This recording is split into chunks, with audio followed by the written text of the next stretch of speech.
మనవారు అనే కార్యక్రమం ద్వారా దేవుని మహాజ్ఞానపు సంగతులను క్రమముగా నేర్చుకుంటున్నటువంటి మీ అందరికీ మన ప్రభువును రక్షకుడునైన యేసుక్రీస్తు వారి పేరిట నా హృదయపూర్వకమైన వందనములను తెలియజేయుచున్నాను. అసలైన సాక్ష్యము, నిజమైన సాక్షి అనే అంశమును గూర్చి చక్కగా పరిశీలన చేస్తూ క్రైస్తవ సంఘాలలో అన్యజనుల ఎదుట మనము కలిగి ఉండవలసినటువంటి సాక్ష్యము ఏ విధముగా ఉండాలో నేర్చుకుంటున్నాం. ఇప్పటి వరకు జరిగినటువంటి భాగాలలో ఎన్నో ఆధ్యాత్మిక సత్యములను మీరు గ్రహించారని నేను భావిస్తున్నాను. ఇక ఈరోజు వాటికి కొనసాగింపుగా ఆ క్రమములో అపోస్తలులు ఇచ్చినటువంటి సాక్ష్యమును గూర్చి ప్రాముఖ్యంగా మనం తెలుసుకుందాం. ఎందుకంటే నేటి క్రైస్తవ సంఘాలకు మొట్టమొదట ప్రారంభం అపోస్తలులే.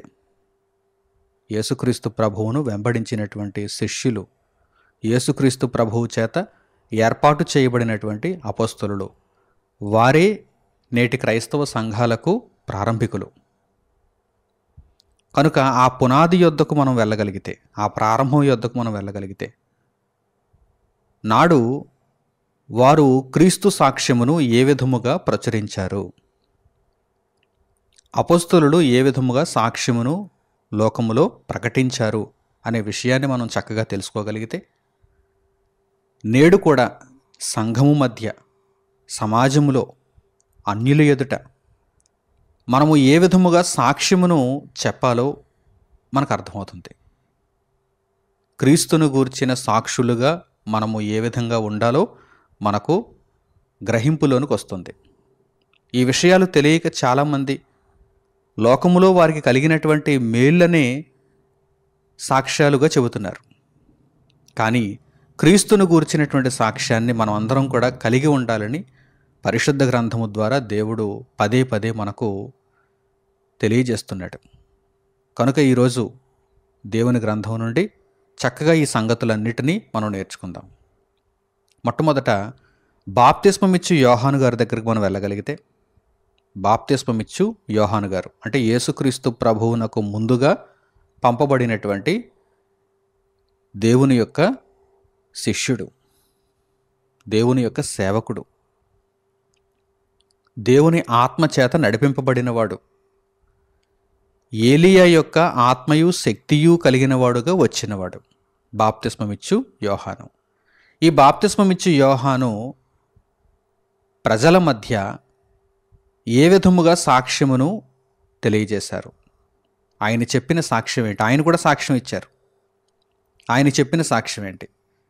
ఇదిగో జకరియా ఎలిజబెతులకు నేను పుట్టాను, మా కుటుంబంలో ఇన్ని మేలులు జరిగాయి, అనునిత్యం నాకు ఇదిగో ఈ లాభం కలుగుతోంది, ఈ సంతోషం కలుగుతోంది, నేను ఫలానది కొనుక్కున్నాను, నాకు ఎప్పటి నుండో తీరనటువంటి ఒక ఆశ తీరింది, ఇటువంటి వాటిని గురించి ఆయన ఏమైనా సాక్ష్యాలు చెబుతున్నారంటే కాదు. ఆయన మనుష్యులకు కలుగబోయేటువంటి రక్షణను గూర్చి, ఆ రక్షణకు కర్త అయిన యేసుక్రీస్తును గూర్చి సాక్ష్యాన్ని తెలియజేస్తున్నారు. చూద్దాం పరిశుద్ధ గ్రంథం నుండి బాప్తిస్మమిచ్చు యోహాను గారు చెబుతున్నటువంటి సాక్ష్యాన్ని గురించి వ్రాయబడింది. ఆ విషయాలను, ఆ వాక్య భాగాలను మనం ఒక్కొక్కటిగా తెలుసుకుందాం. యోహాను సువార్త 1వ అధ్యాయము 6వ వాక్యం నుండి మనం మొట్టమొదట చూద్దాం. యోహాను సువార్త 1వ అధ్యాయము 6వ వాక్యం నుండి, దేవుని యొద్ద నుండి పంపబడిన ఒక మనుష్యుడు ఉండెను, అతని పేరు యోహాను. అతని మూలముగా అందరూ విశ్వసించున్నట్లు అతడు ఆ వెలుగును గూర్చి సాక్ష్యమిచ్చుటకు సాక్షిగా వచ్చెను. యోహాను సువార్తను వ్రాసినది యేసుక్రీస్తు ప్రభువు శిష్యుడైనటువంటి యోహాను. ఇక్కడ చెప్పబడుతున్నది బాప్తిస్మమిచ్చు యోహానును గూర్చి. ఈ ఇద్దరు యోహానులను గూర్చి మీకు ఆ వ్యత్యాసం తెలియాలి. బాప్తిస్మమిచ్చు యోహాను అనగానే యేసుక్రీస్తు ప్రభువుకు ముందు 6 నెలలు ముందు పంపబడినటువంటి వ్యక్తి. ఇక మరో యోహాను ఉన్నారు. ఆయన యేసుక్రీస్తు ప్రభువు యొక్క శిష్యులలో ఒకడైనటువంటి యోహాను. ఆయనే ఈ సువార్తను రాశారు, ఆయనే పత్రికలను రాశారు. యోహాను గారి యొక్క 1వ పత్రిక, 2వ పత్రిక, 3వ పత్రిక, ఆయనే ప్రకటన గ్రంథాన్ని కూడా రాశారు. బాప్తిస్మమిచ్చు యోహాను గ్రంథాలను రాయలేదు. బాప్తిస్మం ఇచ్చి యోహాను గారిని గూర్చి గ్రంథంలో రాయబడింది. బాప్తిస్మం ఇచ్చి యోహాను గారు ఒక సాక్షిగా లోకంలో బ్రతికారు. దేనికి సాక్షి? ఇదిగో ఫలానా వస్తువును కొనుక్కున్నానని కానీ, ఫలానా పొలాన్ని కొనుక్కున్నాను, ఇంత ఆస్తిని సంపాదించుకున్నాను, దేవుడు నన్ను మేలుతో నింపేశాడు, ఇదే నా సాక్ష్యం అన్నాడు ఆయన. చూడండి, వెలుగును గూర్చి ఆయన సాక్ష్యం చెప్పడానికి వచ్చాడు. నిజమైన వెలుగును గూర్చి సాక్ష్యం చెప్పడానికి యోహాను గారు బయలుదేరుతున్నారు. ఈ విషయాలు ఎందుకొరకు రాయబడ్డాయి అనుకుంటున్నారు? మనము కూడా వారిని పోలి వారి అడుగుజాడలలో నడుచుకోవాలని మన నిమిత్తం రాయబడ్డాయండి. అందరూ ఈ సంగతులను చదువుతున్నారు, వదిలేస్తున్నారు. వారి ఇష్టానుసారంగా వారు సాక్ష్యాలు చెప్పుకుంటున్నారు. ఇదిగో నాకు ఫలానా మేలు జరిగింది, దేవుడు నన్ను దీవించాడు, ఆశీర్వదించాడు, ఇదే సాక్ష్యం అంటున్నారు. కానీ నీవు చెప్పవలసిన సాక్ష్యము ఏమిటి అనగానే, యేసుక్రీస్తు ప్రభువు నీ జీవితంలో ఉదయించాడని నీవు చెప్పాలి. ప్రభువులో ఉన్న రక్షణ వెలుగును గూర్చి నీవు సాక్షిగా బ్రతకాలి. యేసుక్రీస్తు ప్రభువును విశ్వసించిన ప్రతి ఒక్కరూ కూడా నిత్య జీవమును పొందుతారనేటువంటి సాక్ష్యమును నీవు కలిగి ఉండాలి. దానిని మాత్రమే ప్రకటించాలి. మిగిలినవన్నీ కూడా మన జీవితాలలో మనకు కలుగుతున్నటువంటి మేలులు. వాటి విషయంలో దేవుని పట్ల మనము కృతజ్ఞత కలిగిన వారముగా ఉండాలి. ప్రారంభం నుంచి ఈ క్రమంలో నేను చెబుతున్నటువంటి ప్రతి భాగంలో కూడా ఈ విషయాన్ని మీకు పదే పదే నేను తెలియజేస్తున్నాను. కారణం ఏంటంటే, మీ హృదయంలో నుండి ఈ భావన ఎప్పటికీ తొలగిపోకూడదు.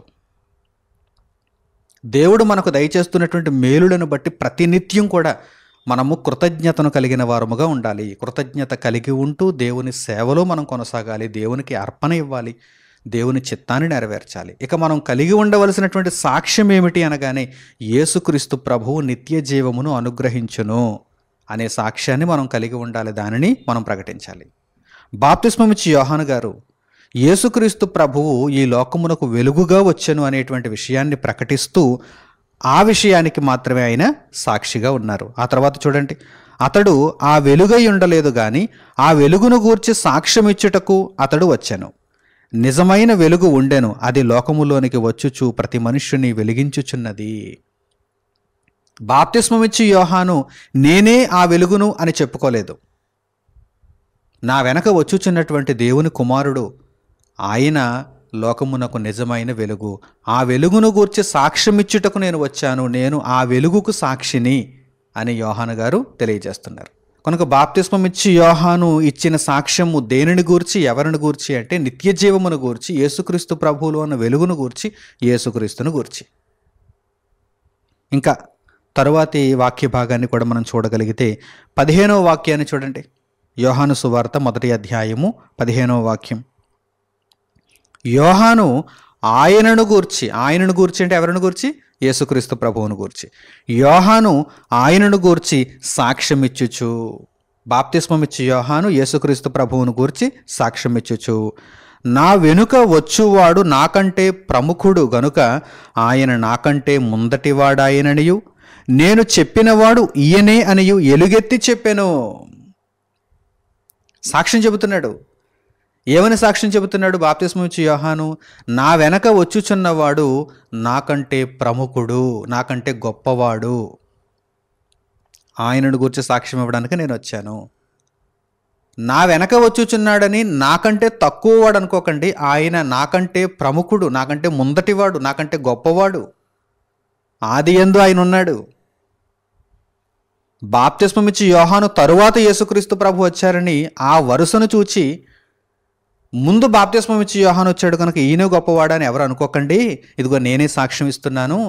ఆయన యుగములకు పూర్వమే ఉన్నాడు, ఆది యందు ఆయన దేవుని యొద్ద ఉన్నాడు, ఇప్పుడు వచ్చాడు. దేవుడు అనుగ్రహించిన కాలాన్ని బట్టి, ఎప్పుడు వెళ్ళాలో దేవుడు నిర్ణయించిన దానిని బట్టి ఆయన ఇప్పుడు వచ్చాడు, నా తర్వాత వచ్చాడు, కానీ ఆయన నాకంటే ప్రముఖుడు అని ఈ విషయాన్ని గురించి కూడా బాప్తిస్మం ఇచ్చి యోహాను సాక్ష్యాన్ని ఇస్తున్నాడు. చూసారా ఎంత గొప్ప సాక్ష్యాన్ని బాప్తిస్మం ఇచ్చి యోహాను పలుకుతున్నాడు? ప్రభువును గూర్చిన సాక్ష్యమే గొప్ప సాక్ష్యం. అనేకులకు ప్రభువులోని నిత్య జీవాన్ని గూర్చి పరిచయం చేసేటువంటి సాక్ష్యమే అసలైన సాక్ష్యం. ఆ సాక్ష్యాన్ని చెప్పేవాడే నిజమైన సాక్షి. ఇంకా తర్వాతి వాక్య భాగాన్ని కూడా మనం చూద్దాం. యోహాను సువార్త 1వ అధ్యాయము 19వ వాక్యం నుండి చూడండి. యోహాను సువార్త 1వ అధ్యాయము 19వ వాక్యం నుండి. నీవెవడవని అడుగుటకు యూదులు యెరూషలేము నుండి యాజకులను లేవీయులను యోహాను నొద్దకు పంపినప్పుడు అతడిచ్చిన సాక్ష్యమిదే.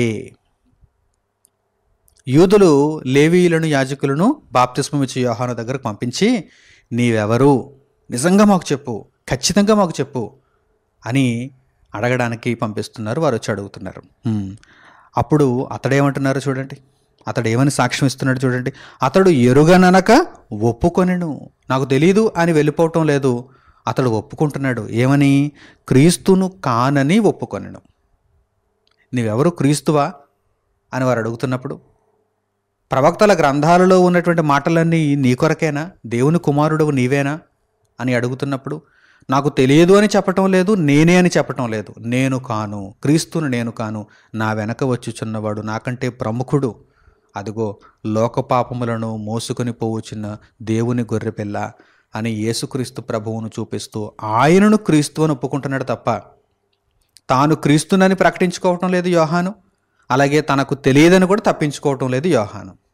సాక్ష్యం చెప్పాడు కనుక నిజమైన సాక్షిగా కనిపిస్తున్నాడు. అతడు చెప్పిన సాక్ష్యం అసలైన సాక్ష్యంగా కనిపిస్తుంది. అలాగే ఇంకా క్రింది మాటలను మనం చూద్దాం. యోహాను సువార్త 1వ అధ్యాయము 32వ వాక్యం నుండి చూడండి.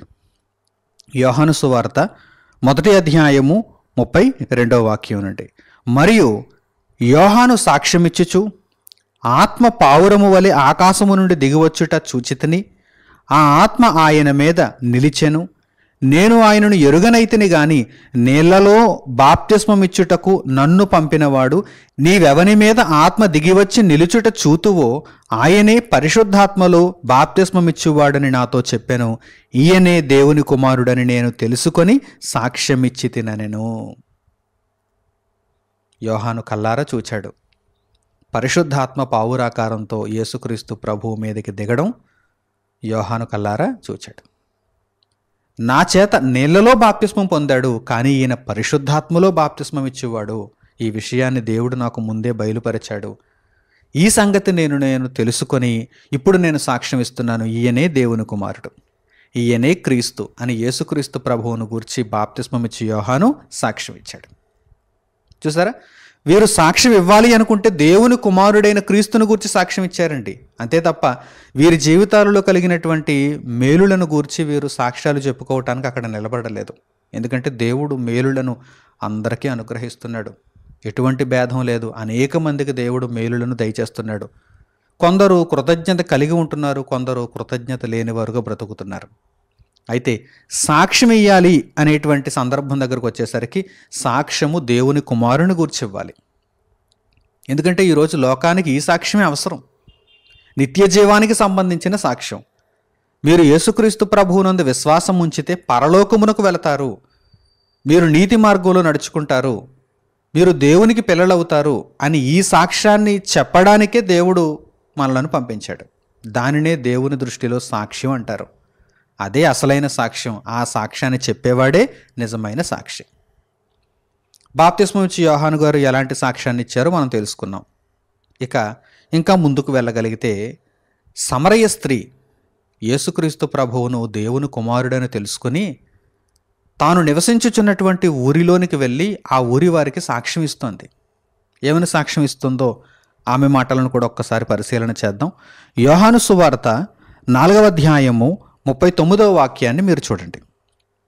యోహాను సువార్త 4వ అధ్యాయము 39వ వాక్యం, నేను చేసినవన్నీ నాతో చెప్పెనని సాక్ష్యం ఇచ్చిన స్త్రీ యొక్క మాటను బట్టి ఆ ఊరిలోని సమరయులలో అనేకులు ఆయన యందు విశ్వాసముంచిరి. ఎంత గొప్ప సాక్ష్యం చెబుతుందో చూడండి. ఎలాంటి సాక్ష్యం? ఆమె సాక్ష్యం ఎలాంటి సాక్ష్యం? నేను చేసినవన్నీ నాతో చెప్పాను అంటే ఈయన దేవుని కుమారుడు, ఈయన దేవుని కుమారుడైన క్రీస్తు అని తన ఊరి వారందరికీ ఆ మాటలను సాక్ష్యంగా చెప్పి, ఇదిగో మీరందరూ రావాలి, ఆయన మాటలను వినాలి అని ఆయన దగ్గరకు తీసుకుని వచ్చేసింది. ఇప్పుడు వచ్చిన వారందరూ కూడా ఆమె మాటను బట్టి వచ్చారు, యేసుక్రీస్తు ప్రభు యొక్క మాటలను విన్నారు. విన్న తర్వాత వారేమంటున్నారు చూడండి. యేసుక్రీస్తు ప్రభువు దగ్గర బోధ విన్న తర్వాత వారేమంటున్నారు చూడండి. 41వ వాక్యాన్ని 42వ వాక్యాన్ని మనం గమనించినట్టయితే, యోహాను సువార్త 4వ అధ్యాయము 41వ వాక్యం నుండి మనం చూడగలిగితే, ఆయన మాటలు వినినందున ఇంకనూ అనేకులు నమ్మి ఆ స్త్రీని చూచి, ఇక మీదట నీవు చెప్పిన మాటను బట్టి కాక మా మట్టుకు మేము విని ఈయన నిజముగా లోకరక్షకుడని తెలుసుకొని నమ్ముచున్నామనిరి. మొట్టమొదట ఆమె తాను చేసినవన్నీ తనతో చెప్పానని యేసుక్రీస్తు ప్రభువును గూర్చి పరిచయం చేస్తూ సాక్ష్యం చెప్పి అందరిని ప్రభువు దగ్గరకు తీసుకుని వచ్చింది. ప్రభువు దగ్గరకు వచ్చినటువంటి వారందరూ కూడా ఇంతకీ ఈయన ఏం చెబుతాడో అని ఆయన దగ్గర కూర్చుని ఆయన మాటలు విని అప్పుడు తెలుసుకున్నారు, నిజమే ఈయనే లోకరక్షకుడు, ఈయనే దేవుని కుమారుడు. అప్పుడు అంటున్నారు వారు, నీ మాటను బట్టి మేము విశ్వసించటం లేదు, కానీ ఇదిగో ఇక్కడికి వచ్చాము, నీ మాటను బట్టి ఇక్కడికి వచ్చాము, కానీ నిజముగా ఆయన మాటలు విన్న తర్వాత మేము ఆయన దేవుని కుమారుడని విశ్వసిస్తున్నాము అంటున్నారు. అంటే దేవుని యొద్దకు చేర్చటంలో ఆమె సాక్ష్యం ఉపయోగపడింది. దేవుని యొద్దకు చేర్చిన తర్వాత వారు దేవుని మాటలను విని విశ్వసించగలిగారు. మన సాక్ష్యాలు దేవుని యొద్దకు అనేకులను చేర్చగలగాలి. ఏ సాక్ష్యము చేత మనము దేవుని యొద్దకు అనేకులను చేర్చాలి? నాకు ఫలానా మేలు జరిగింది, నాకు ఫలానా మేలు జరిగింది, నాకు ఫలానా మేలు జరిగిందని చెప్పడం వలన కాదు. అలా చెప్పామనుకోండి, విన్నవారందరూ దేవుని దగ్గరకు వస్తారు, మరి వారికి మేలులు కలగకపోయేసరికి దేవుడు ప్రతి ఒక్కరికి మేలును ప్రతి సందర్భంలోనూ దయచేస్తాడా? కొన్ని సందర్భాలలో కష్టాలు కూడా ఎదురవుతాయి, కొన్ని సందర్భాలలో వేదనలు కూడా ఎదురవుతాయి. మరి అలాంటప్పుడు వచ్చిన వారందరూ ఏమనుకుంటారు, మేము వచ్చాం ప్రభువు దగ్గరికి, కానీ మాకు ఏమీ కలగలేదు అని వెనుదిరిగిపోయేటువంటి అవకాశం ఉంది. అది ప్రమాదం. కనుక ఏం చెప్పి తీసుకుని రావాలి? ప్రభువు దగ్గరకు ఏం చెప్పి తీసుకుని రావాలి? ఎటువంటి సాక్ష్యాన్ని ఇచ్చి వారిని దేవుని దగ్గరకు తీసుకుని రావాలి?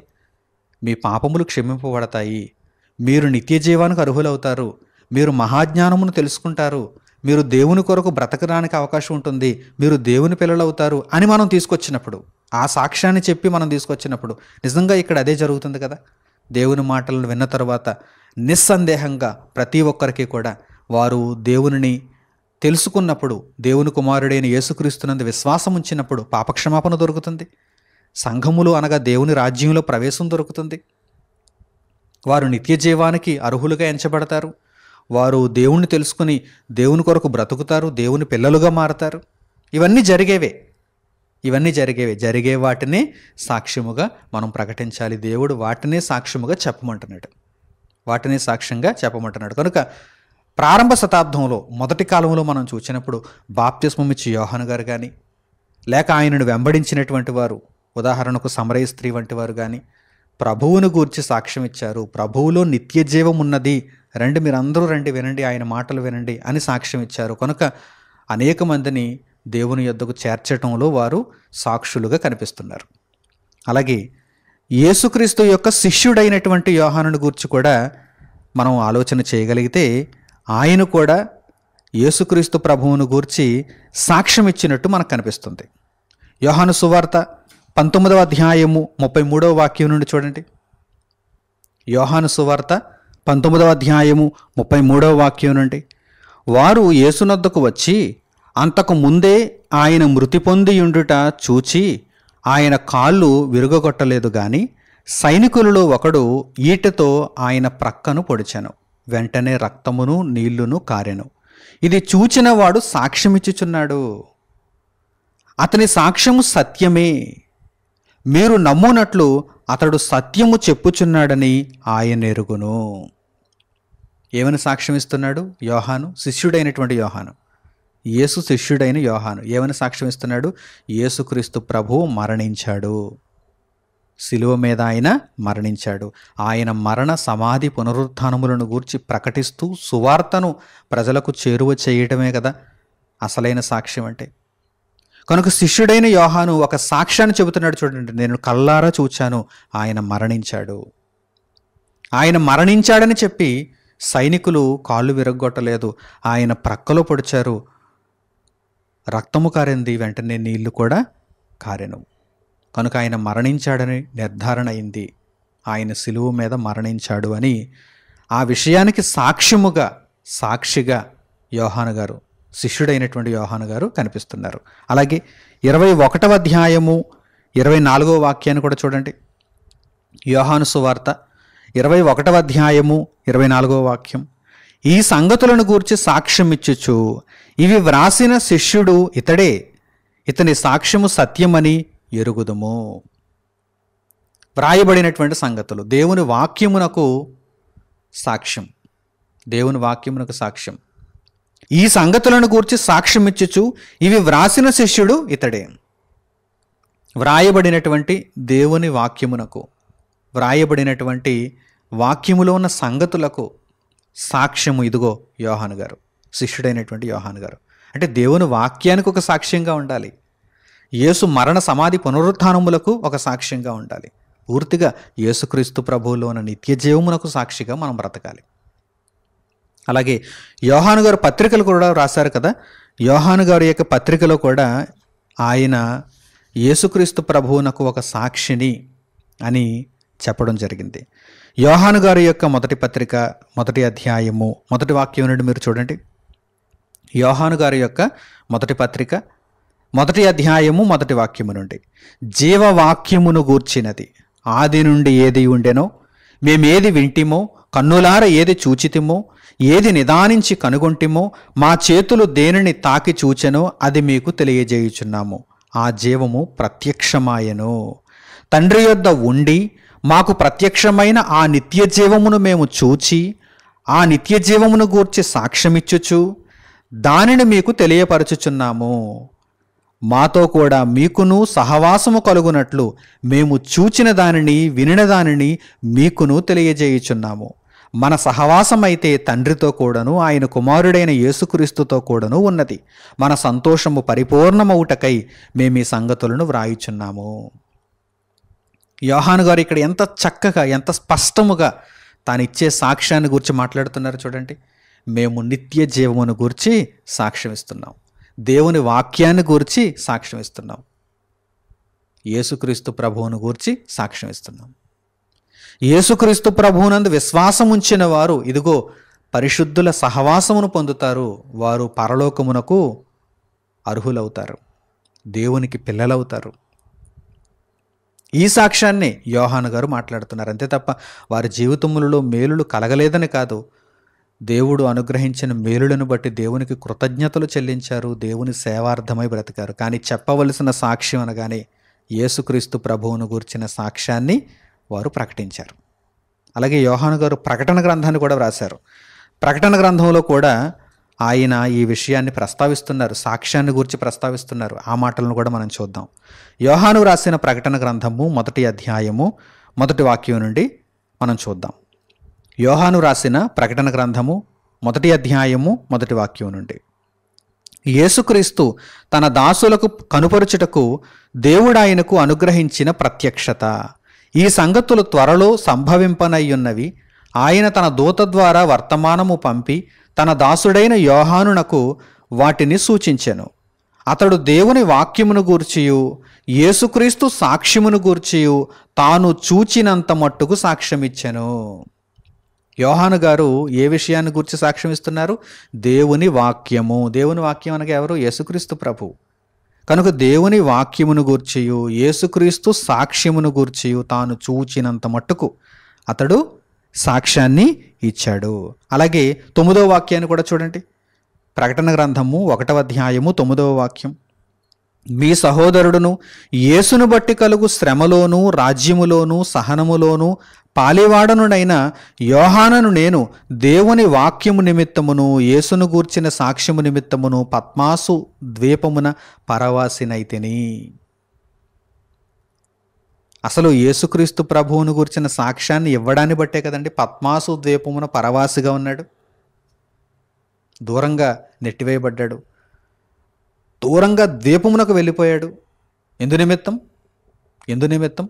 యేసుక్రీస్తు ప్రభువును గూర్చి ఇచ్చిన సాక్ష్యం నిమిత్తం, దేవుని వాక్యమును గూర్చి ఇచ్చిన సాక్ష్యం నిమిత్తం. అంటే దేవుని వాక్యాన్ని గూర్చి సాక్ష్యం ఇస్తే ఏదో లోకంలో సన్మానాలు, గొప్ప గొప్ప ఆధిక్యతలు ఇవ్వబడవు.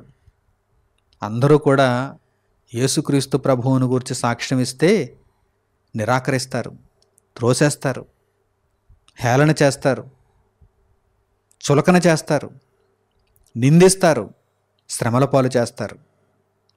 అదే లోక సంబంధంగా ఫలానా మేలు జరిగింది, లోక సంబంధంగా నేను వీటిని పొందాను అని చెబితే ఎవరు కూడా మనల్ని నిరాకరించరు, చప్పట్లు కొడతారు.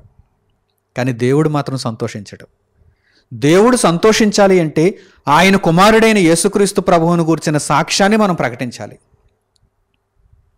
ఆ రోజు ప్రారంభ శతాబ్దంలో యేసు ప్రభువును వెంబడించిన వారు ఇదే కార్యక్రమాన్ని జరిగించారు. బాప్తిస్మం ఇచ్చే యోహాను విషయంలో మనం అర్థం చేసుకున్నాం, సమరయ స్త్రీ విషయంలో మనం అర్థం చేసుకున్నాం, శిష్యుడైనటువంటి యోహాను గారిని గూర్చి కూడా మనం అర్థం చేసుకున్నాం. వీరందరూ దేవుని వాక్యమును గూర్చి, యేసుక్రీస్తు ప్రభువును గూర్చి నిత్య జీవార్థమైనటువంటి సాక్ష్యాన్ని ప్రకటించారు. ఇక మిగిలిన వారు చాలామంది ఉన్నారు, అపోస్తలులు, శిష్యులు.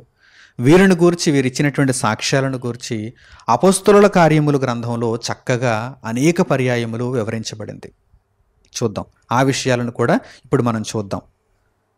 అపోస్తలుల కార్యములు 2వ అధ్యాయము 40వ వాక్యాన్ని మీరు చూడండి. పెంతెకొస్తను పండుగ దినమున పేతురు గారు మిగిలిన అపోస్తలులతో కూడా నిలువబడి వాక్యాన్ని ప్రకటించారు. ఇంచుమించు 3,000 మంది ఆ రోజు సంఘంలో చేర్చబడ్డారు, దేవుని రాజ్యంలోనికి ప్రవేశించారు. ఆ రోజు వారు యేసుక్రీస్తు ప్రభువును గురించి సాక్ష్యం ఇచ్చారండి. అంతే తప్ప వారి జీవితాలలో వారికి గతంలో జరిగినటువంటి మేలులను గూర్చి వారు పదే పదే ఏకదంపుడుగా చెప్పటానికి అక్కడ నిలబడలేదు. లేఖనములను గూర్చి, దేవుని వాక్యమును గూర్చి వారు సాక్ష్యం ఇచ్చారు. అపోస్తలుల కార్యములు 2వ అధ్యాయము 40వ వాక్యాన్ని చూడండి.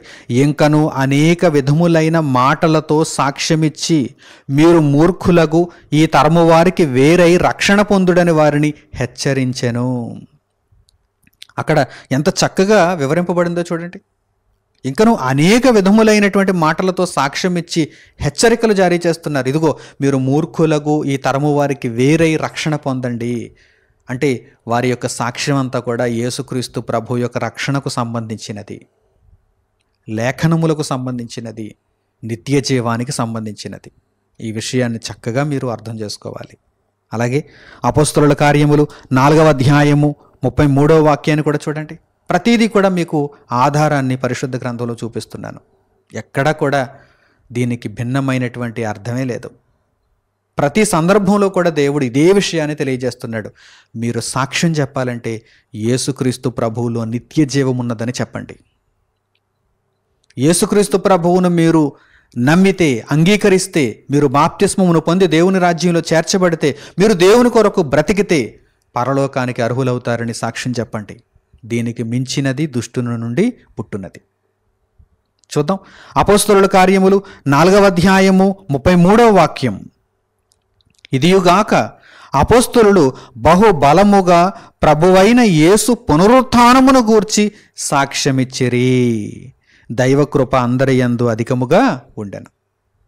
దేనిని గుర్చండి సాక్ష్యం చెబుతున్నారు అపోస్తలులు? కనీసం ఒకరు కాకపోతే ఒకరైనా మా జీవితంలో ఇన్ని మేలులు జరిగాయండి, ప్రభువును నమ్ముకున్న తర్వాత మేలులతో నిండిపోతున్నామండి అని ఎవరైనా చెబుతున్నారండి? ఇంకా మరో విధంగా మాట్లాడాలంటే ప్రభువును నమ్ముకున్న తర్వాత బాధలు, కష్టాలు, కన్నీళ్ళు ఎక్కువైపోయాయండి. అయినా సరే సంతోషిస్తున్నారు వారు. ఎందుకంటే దేవుని నిమిత్తం కదా. మాకు రాబోయేటువంటి నిత్య జీవం ముందు ఈ చులకని శ్రమ ఎంతటిది అనుకుంటున్నారు వారు. అది రియాలిటీ, అది నిజం, అది యథార్థం. కానీ ఈరోజు దానికి భిన్నంగా లోకం ఆలోచిస్తుంది. ప్రభువును నమ్ముకుంటే సంతోషాలు, ఆనందాలు, దీవెనలు, ఆశీర్వాదాలే తప్ప మాకు ఎటువంటి బాధలు ఉండవని చాలామంది భ్రమపడుతున్నారు. ప్రియులారా, నిజంగా మనం దేవుని కొరకు బ్రతికితే కన్నీళ్ళు, కష్టాలు, శోధనలు, వేదనలు ఉంటాయి. ఎందుకంటే ఈరోజు లోకంలో మన చుట్టూ అపవాది చేత ఆవహింపబడిన వారు ఉన్నారు. వాడు ఊరకనే మనల్ని వదిలేస్తాడా? మనం దేవుని కొరకు బ్రతుకుతున్నప్పుడు, దేవుని చిత్తమును మనం నెరవేర్చుచున్నప్పుడు ఊరకనే మనల్ని చూచి వదిలిపెట్టేస్తాడా? గర్జించు సింహము వలె ఎవరిని మృంగుదునా అని వెదకుచూ తిరుగుచున్నాడు. అనుక్షణం బాధలను సృష్టించడానికి వాడు ప్రయత్నం చేస్తున్నాడు. ఎందుకంటే దేవుణ్ణి విడిచిపెట్టేస్తామని. వాడు మనకు బాధలను కలుగు చేయటంలో, శోధనలను పరిచయం చేయటంలో వాడి ఉద్దేశం ఏంటి? దేవుణ్ణి విడిచిపెట్టేస్తామని. యోబు గారికి ఎందుకు శోధనలను పరిచయం చేస్తున్నాడు, శ్రమలలో ముంచేస్తున్నాడు? దేవుణ్ణి విడిచిపెట్టేస్తాడేమో చూద్దామని. కానీ విడిచిపెట్టలేదు కదా. అలాగే మనం కూడా దేవుణ్ణి విడిచిపెట్టాం. యేసుక్రీస్తు ప్రభువుతో మనం కొనసాగుతాం, ఎన్ని కష్టాలు ఎదురైనా, ఎన్ని ఇబ్బందులు ఎదురైనా. అయితే మన జీవితకాలం అంతా మనము కలిగి ఉండవలసిన, ప్రకటించవలసిన సాక్ష్యం ఒక్కటే, యేసుక్రీస్తు ప్రభువు యొక్క సాక్ష్యం. వారు ఆనాడు యేసు పునరుత్థానమును గూర్చి, అనగా యేసుక్రీస్తు ప్రభువు మరణించి సమాధి చేయబడి తిరిగి లేచెను అనే విషయాన్ని గొప్పగా సాక్ష్యముగా వారే సాక్షులై ఉండి ప్రకటిస్తున్నారు. విన్నవారందరూ నమ్మితే పరలోకానికి అంగీకరింపబడుతున్నారు, నమ్మని వారైతే పాతాళమునకు జారిపోతున్నారు. ఇంకా ముందుకు వెళదాం. అపోస్తలుల కార్యములు 8వ అధ్యాయము 25వ వాక్యాన్ని చూడండి. ఎన్ని ఆధారాలు ఉన్నాయి చూడండి పరిశుద్ధ గ్రంథంలో. ఇన్ని ఆధారాలను దేవుడు రాయించిన నేటికి ఎంతోమంది సాక్ష్యానికి అర్థం తెలియకుండా బ్రతుకుతున్నారండి.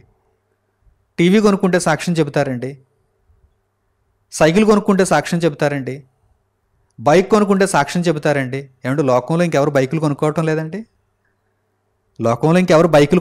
లేదండి? షోరూంలో దేవుణ్ణి నమ్ముకున్న వారికి మాత్రమే బైకులు అమ్ముతున్నారండి. దేవుడు లేడు అని పబ్లిక్గా బహిరంగంగా దూషించేటువంటి వాడు కూడా బైక్ కొనుక్కుంటున్నాడు. మరి వాడికి ఎవరు ఇచ్చారు ఆశీర్వాదం? యేసుక్రీస్తు ప్రభువును దూషించేటువంటి మతోన్మాది కూడా గొప్ప బైక్ కొనుక్కుంటున్నాడు, బుల్లెట్ కొనుక్కుంటున్నాడు వాడు. మరి వాడిని ఎవరు ఆశీర్వదించారు? దేవుడే మనుషులందరికీ దీవెనలను దయచేస్తున్నాడు. దేవుడు అందరినీ ప్రేమించాడు. అయితే కొందరు కృతజ్ఞత కలిగి ఉంటారు, మరికొందరు కృతజ్ఞులుగా బ్రతుకుతారు, అంటే కృతజ్ఞత లేనివారుగా బ్రతుకుతారు. కానీ ప్రభువును అంగీకరించినటువంటి మనము కలిగి ఉండవలసినటువంటి సాక్ష్యం ఇది కాదండి. నేను యేసుక్రీస్తు ప్రభువును అంగీకరించాను, నేను నిత్య జీవానికి నిర్ణయింపబడుతున్నాను, నేను దేవుని మార్గంలో కొనసాగుతున్నాను, మీరు కూడా ఇదిగో ఈ విధముగా ప్రభువును అంగీకరించండి అని ఈ సాక్ష్యాన్ని మాత్రమే మనం చెప్పాలి. చూడండి, ఇక్కడ వ్రాయబడినటువంటి ఈ వాక్య భాగాన్ని మీరు చూడండి. అపోస్తలుల కార్యములు 8వ అధ్యాయము 25వ వాక్యం. అంతటా వారు సాక్ష్యమిచ్చుచు ప్రభువు వాక్యము బోధించి యెరూషలేమునకు తిరిగి వెళ్ళుచు సమరయుల అనేక గ్రామములలో సువార్త ప్రకటించుచు వచ్చిరి. అంటే సాక్ష్యం అనగానే దేవుని వాక్యం, సాక్ష్యం అనగానే సువార్త. వారు అనేక ప్రాంతాలలో, అనేక గ్రామాలలో ప్రభువును కూర్చున్నటువంటి వాక్యమును, సువార్తను ప్రకటిస్తున్నారు. అదేనండి సాక్ష్యం. ఇదిగో మేము సాక్షులము, మేము నమ్మాము, మేము ప్రభు మార్గంలో కొనసాగుతున్నాము అని సాక్ష్యం చెబుతున్నారు. ఈ విధమైన సాక్ష్యమును అపొస్తలులు కలిగి ఉన్నారు. ఎన్ని ఉదాహరణలు పరిశుద్ధ గ్రంథంలో పేర్కొనబడ్డాయో చూడండి. ఒకసారి వ్రాయబడిందా, రెండుసార్లు వ్రాయబడిందా, అనేక పర్యాయములు వ్రాయబడింది. అలాగే ఇంకా మీకు చూపిస్తాను చూడండి. అపొస్తలుల కార్యములు 20వ అధ్యాయము 20వ వాక్యం నుండి చూడండి. అపొస్తలుల కార్యములు 20వ అధ్యాయము 20వ వాక్యం నుండి మీరు గమనించండి. మరియు ప్రయోజనకరమైనది ఏదియూ దాచుకొనక బహిరంగముగాను ఇంటెంటను మీకు తెలియజేయుచు బోధించుచు దేవుని ఎదుట మారు మనస్సు పొంది మన ప్రభువైన యేసుక్రీస్తునందు విశ్వాసం ఉంచవలెనని యూదులకును గ్రీసు దేశస్థులకును ఎలాగూ సాక్ష్యమిచ్చుచుంటినో ఇదంతయు మీకు తెలియను. ఇక్కడ అపోస్తలుడైనటువంటి పౌలు గారు అనేకులకు సాక్ష్యం ఇస్తున్నారు. దేనిని గురించినటువంటి సాక్ష్యం? యేసుక్రీస్తునందు విశ్వాసం ఉంచాలి, మన ప్రభువైన యేసుక్రీస్తునందు విశ్వాసం ఉంచాలి. ఈ విషయాన్ని గూర్చి నేను యూదులకు గ్రీసు దేశస్థులకు ఎలాగూ సాక్ష్యం ఇచ్చుచుంటునో ఇదంతయు మీకు తెలియను అంటున్నారంటే పౌలు గారు అనేక మందికి యేసుక్రీస్తు ప్రభువును గూర్చి సాక్ష్యం ఇచ్చి సువార్తను వ్యాప్తి చేశారు. పౌలు గారు ఇచ్చినటువంటి సాక్ష్యము ఏ సంగతులతో కూడినది? పరలోకానికి, నిత్య జీవానికి సంబంధించిన సంగతులతో కూడినది. అంతే తప్ప ఈ భూమి మీద వేటును పొందడానికి ఆయన ఏం మాట్లాడలేదు. ఈ లోకంలో బంగారం కలుగుతుందండి, ఈ లోకంలో ఆస్తులు పెంచుకుంటామండి, ఈ లోకంలో కష్టాలు తీరిపోతాయండి, వీటిని గురించి ఎప్పుడు కూడా పౌలు గారు మాట్లాడలేదండి. ఆయన చెప్పిన సాక్ష్యం అంతా కూడా ప్రభు అయిన యేసులో మనం పొందబోయే నిత్య జీవాన్ని గురించి మాత్రమే. అలాగే 20వ అధ్యాయంలోని 24వ వాక్యాన్ని చూడండి. అపోస్తలుల కార్యములు 20వ అధ్యాయము 24వ వాక్యం. అయితే దేవుని కృపా సువార్తను గూర్చి సాక్ష్యమిచ్చుటయందు నా పరుగును నేను ప్రభువైన యేసు వలన పొందిన పరిచర్యను తుదముట్టింపవలెనని నా ప్రాణమును నాకెంత మాత్రమును ప్రియమైనదిగా ఎంచుకొనటలేదు. అదేంటంటే సాక్ష్యం చెప్పేటప్పుడు ప్రాణమును ప్రియమైనదిగా ఎంచుకోవటం లేదు అంటున్నారంటే పౌలు గారు అర్థం ఏంటి? నేను సాక్ష్యం చెబుతున్నప్పుడు ప్రాణాలకు కూడా అపాయం ఉండేటువంటి అవకాశం ఉంది అని పౌలు గారు అక్కడ మాట్లాడుతున్నారు. ప్రాణాలకు తెగించి సాక్ష్యం చెబుతున్నాను అంటున్నారు. మరి ఈ లోకంలో ఈరోజు సాక్ష్యానికి అర్థం తెలియకుండా అబద్ధ సాక్ష్యాలు చెబుతున్నటువంటి వీరందరూ ప్రాణాలకు తెగించి సాక్ష్యాలు చెబుతున్నారా? అందరి చేత చప్పట్లు కొట్టించుకోవడానికి వీరు సాక్ష్యం చెబుతున్నారా? అందరి చేత ఘనత పొందుతారంతే. కానీ ఆనాడు అసలైన సాక్ష్యం, నిజమైన సాక్షులుగా వారు బ్రతికారు గనక వారు ప్రాణాలకు తెగించి సాక్ష్యాన్ని చెప్పినట్టుగా మనకు అర్థమవుతుంది. దేవుని కృపాసువార్తను గూర్చి సాక్ష్యం ఇచ్చుటయందు, ఆ విషయంలో ఆయన పరుగు పెడుతున్నాడంటే, ఆ విషయంలో ఆయన ప్రయాసపడుతున్నాడు, ఆ విషయంలో ఆయన పరిచర్యను జరిగిస్తున్నాడు, ఆ విషయంలో ఆయన ప్రాణమును ఎంత మాత్రము ప్రియమైనదిగా ఎంచుకొనకుండా ప్రాణములకు తెగించి మరి సాక్ష్యమును ప్రకటిస్తున్నాడు. ఇంత గొప్ప సాక్ష్యాన్ని మనం ప్రకటించాలి. ఇదే సాక్ష్యం అంటే అసలు సాక్ష్యానికి అసలైన నిర్వచనం ఇదే. ప్రభువును గూర్చిన సాక్ష్యం. ప్రభువును నమ్మండి, నిత్య జీవానికి అర్హులుగా మారండి. ఇదే సాక్ష్యం. నేను నమ్మాను, నేను నిత్య జీవ మార్గంలో నడుచుకుంటున్నాను, మీరు నమ్మండి, ప్రభువు కొరకు బ్రతకండి అని ఈ విధంగా మనం చెప్పేదే సాక్ష్యము. అలాగే 23వ అధ్యాయము 11వ వాక్యాన్ని కూడా మీరు చూడండి. 23వ అధ్యాయము 11వ వాక్యంలో కూడా పౌలు గారు యేసుక్రీస్తు ప్రభువును గూర్చి ఏ విధంగా సాక్ష్యం చెప్పారో అక్కడ వ్రాయబడింది. ఆ రాత్రి ప్రభువు అతని యొద్ద నిలుచుండి, ధైర్యముగా ఉండుము, యెరూషలేములో నన్ను గూర్చి నీవేలాగు సాక్ష్యం ఇచ్చితివో అలాగును రోమాలో కూడా సాక్ష్యం ఇయ్యవలసి ఉన్నదని చెప్పాను. ధైర్యంగా ఉండు. యెరూషలేములో నువ్వు చెప్పినటువంటి సాక్ష్యం ఎంత గొప్పగా ఉందో అలాగే నీవు రోమాలో కూడా సాక్ష్యం ఇయ్యాలి అని ప్రభువు పౌలు గారిని బలపరుస్తున్నారు. ఏమండి, ధైర్యంగా ఉండు అని ధైర్యం ఎందుకు చెబుతున్నారు? నీవు నన్ను గూర్చి సాక్షిగా గొప్ప సాక్ష్యాన్ని ప్రకటించటం వలన, నిత్య జీవానికి సంబంధించిన సాక్ష్యాన్ని ప్రకటించడం వలన నీ ప్రాణాలకే ముప్పు ఉండేటువంటి అవకాశం ఉంది. అనేకులు నిన్ను ద్వేషిస్తారు గనుక నీవు భయపడవద్దు, నీవు బెదరవద్దు, ధైర్యంగా ఉండు అని ప్రభువు ధైర్యాన్ని నూరిపోస్తున్నారు. ఇదిగో యెరూషలేములో ఎలాగైతే నన్ను గూర్చి సాక్ష్యాన్ని పలికావో, ప్రకటించావో, అలాగే రోమాలో కూడా నీవు నన్ను గూర్చి సాక్ష్యాన్ని ప్రకటించాలి అని ప్రభువు పౌలు గారికి ధైర్యాన్ని నూరిపోస్తున్నారు. అలాగే ఇంకా అపోస్తలుల కార్యములు 26వ అధ్యాయము 22వ వాక్యం నుండి చూడండి. అపోస్తలుల కార్యములు 26వ అధ్యాయము 22వ వాక్యం నుండి, అయినను నేను దేవుని వలనైన సహాయమును పొంది నేటి వరకు నిలిచియుంటిని, క్రీస్తు శ్రమపడి మృతుల పునరుత్థానము పొందువారిలో మొదటివాడగుట చేత ఈ ప్రజలకును అన్యజనులకును వెలుగు ప్రచురింపబోవునని ప్రవక్తలు మోషేయు ముందుగా చెప్పినవి కాక మరి ఏవియూ చెప్పక అల్పులకును ఘనులకును సాక్ష్యమిచ్చుచుంటిని. సాక్ష్యంలో మరికి ఏదైనా ఉందా? చూడండి, పౌలు గారు చెప్పేటువంటి సాక్ష్యంలో ఇంకేమైనా ఉన్నాయా? ఇంకేమైనా కలిపి ఆయన సాక్ష్యాన్ని ముగించాడా? లేదు. ఇక ఏవీ కలపలేదు. మరి వేటిని మాత్రమే చెప్పాడు? చూడండి, మోషేయు ప్రవక్తలు ముందుగా చెప్పినవి కాక మరి ఏవీ కలపలేదు. ప్రభువును గురించి సాక్ష్యం ఇచ్చాడు. అంటే దేవుని వాక్యం తప్ప, లేఖనాలు తప్ప. మోషే చెప్పిందంటే మోషే ధర్మశాస్త్రం, ఆదికాండం మొదలుకొని ద్వితీయోపదేశకాండం వరకు. అలాగే ప్రవక్తలు చెప్పినటువంటి గ్రంథాలు, ప్రవక్తలు చెప్పినటువంటి మాటలు, వ్రాయబడినటువంటి పుస్తకాలన్నీ కూడా తర్వాత మనకు కనిపిస్తున్నాయి. వీటిలోనివి కాక ఇక నేను బయట ఏ పుస్తకంలో నుండి ఏ మాట తీసుకోలేదు, అలాగే నేను నాకు జరిగినటువంటి మేలులను సాక్ష్యాలుగా కూడా చెప్పుకోలేదు, ఏవీ చెప్పలేదు. ఇక ప్రవక్తలు మోషేయు చెప్పినటువంటి విషయములు కాక మరి ఏవి చెప్పక అల్పులకు ఘనులకు అందరికీ కూడా నేను సాక్ష్యం ఇచ్చుచుంటని, ప్రభు అయిన యేసుక్రీస్తును గురించి సాక్ష్యం ఇచ్చుచుంటని అని పౌలు గారు మాట్లాడుతున్నారు. అలాగే 28వ అధ్యాయము 23వ వాక్యాన్ని కూడా చూడండి. అపోస్తలుల కార్యములు 28వ అధ్యాయము 23వ వాక్యం, అతనికి ఒక దినము నియమించి అతని బసలోనికి అతని యొద్దకు అనేకులు వచ్చిరి.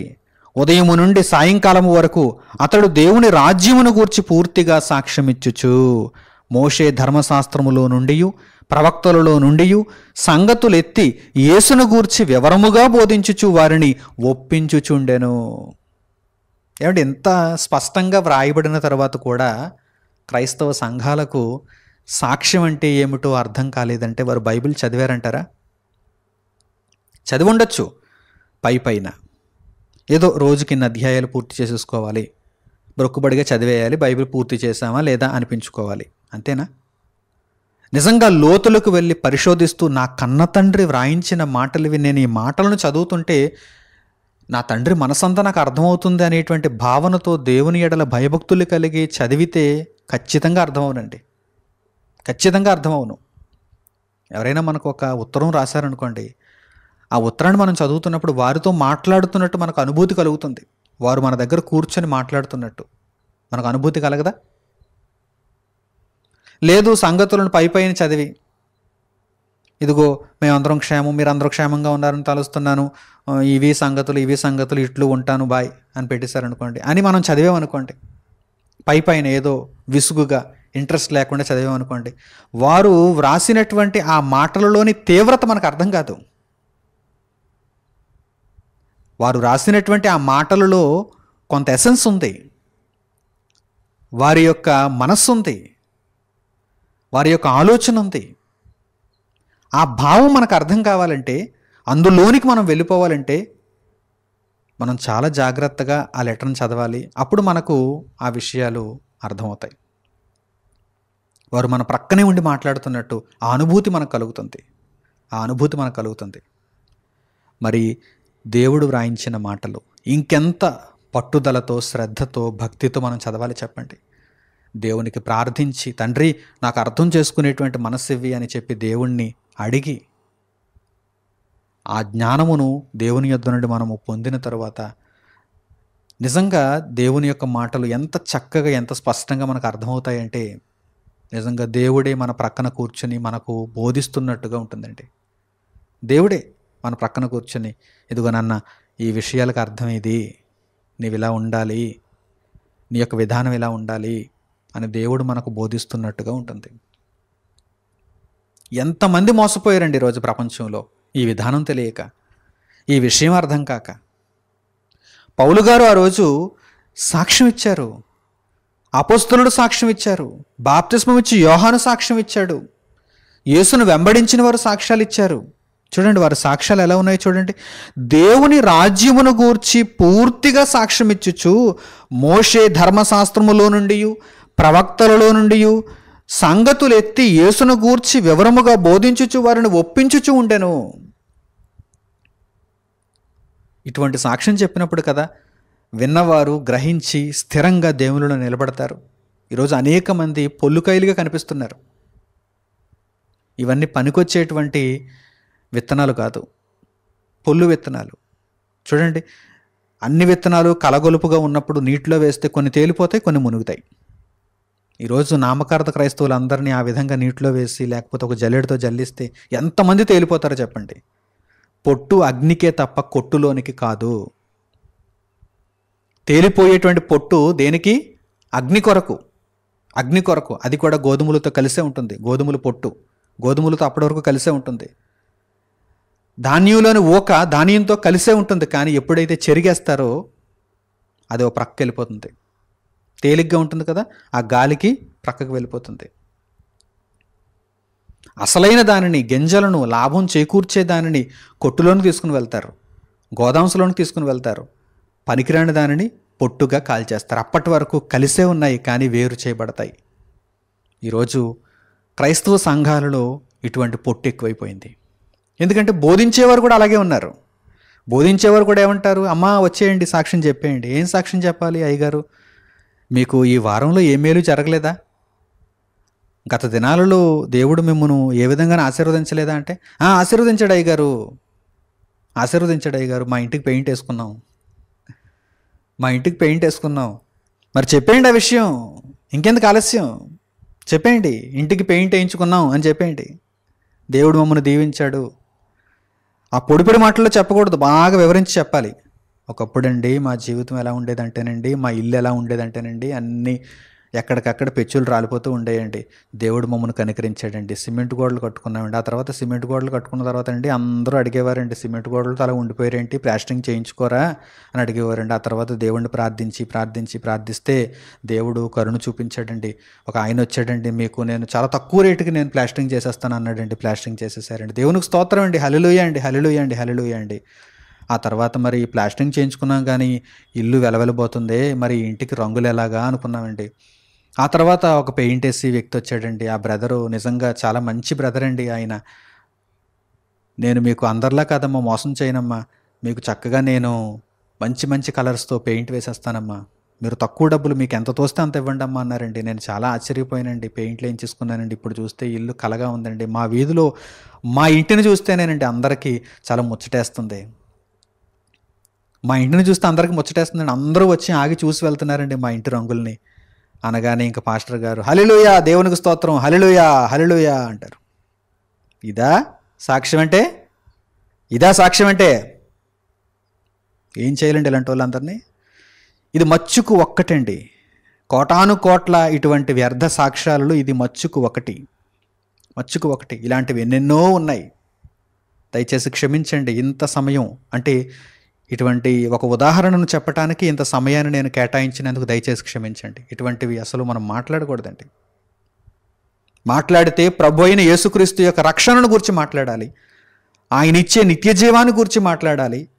ఎంత ఉందండి ఆయన యొక్క రక్షణను గురించి మాట్లాడాలంటే పరిశుద్ధ గ్రంథంలో ఎంత ఎసెన్స్ ఉందండి. మోషే గ్రంథం ఉంది, ధర్మశాస్త్ర గ్రంథం, ప్రవక్తల గ్రంథాలు ఉన్నాయి, కీర్తనలు ఉన్నాయి, సామెతలు ఉన్నాయి. ఎంత వివరించొచ్చండి. సంవత్సరం అంతా వివరించడం లేదా నేను? దేవుని మహాకృపను బట్టి సంవత్సరం అంతా ప్రతిరోజు నిత్య జీవాన్ని గూర్చిన సంగతులను వివరించడం లేదా? ఏనాడైనా ఇటువంటి కాకమ్మ కబుర్లతో కాలక్షేపం చేశానా? ఎందుకంటే అది దేవుడు మనకు అప్పగించిన బాధ్యత కానే కాదు. అలాగని అది జరగలేదంటే జరిగి ఉండొచ్చు. ఎంతోమంది జీవితాలలో ఎన్నో మేలులను దేవుడు దయచేస్తున్నాడు. కృతజ్ఞత కలిగి ఉందాం, కృతజ్ఞత కలిగి ఉందాం.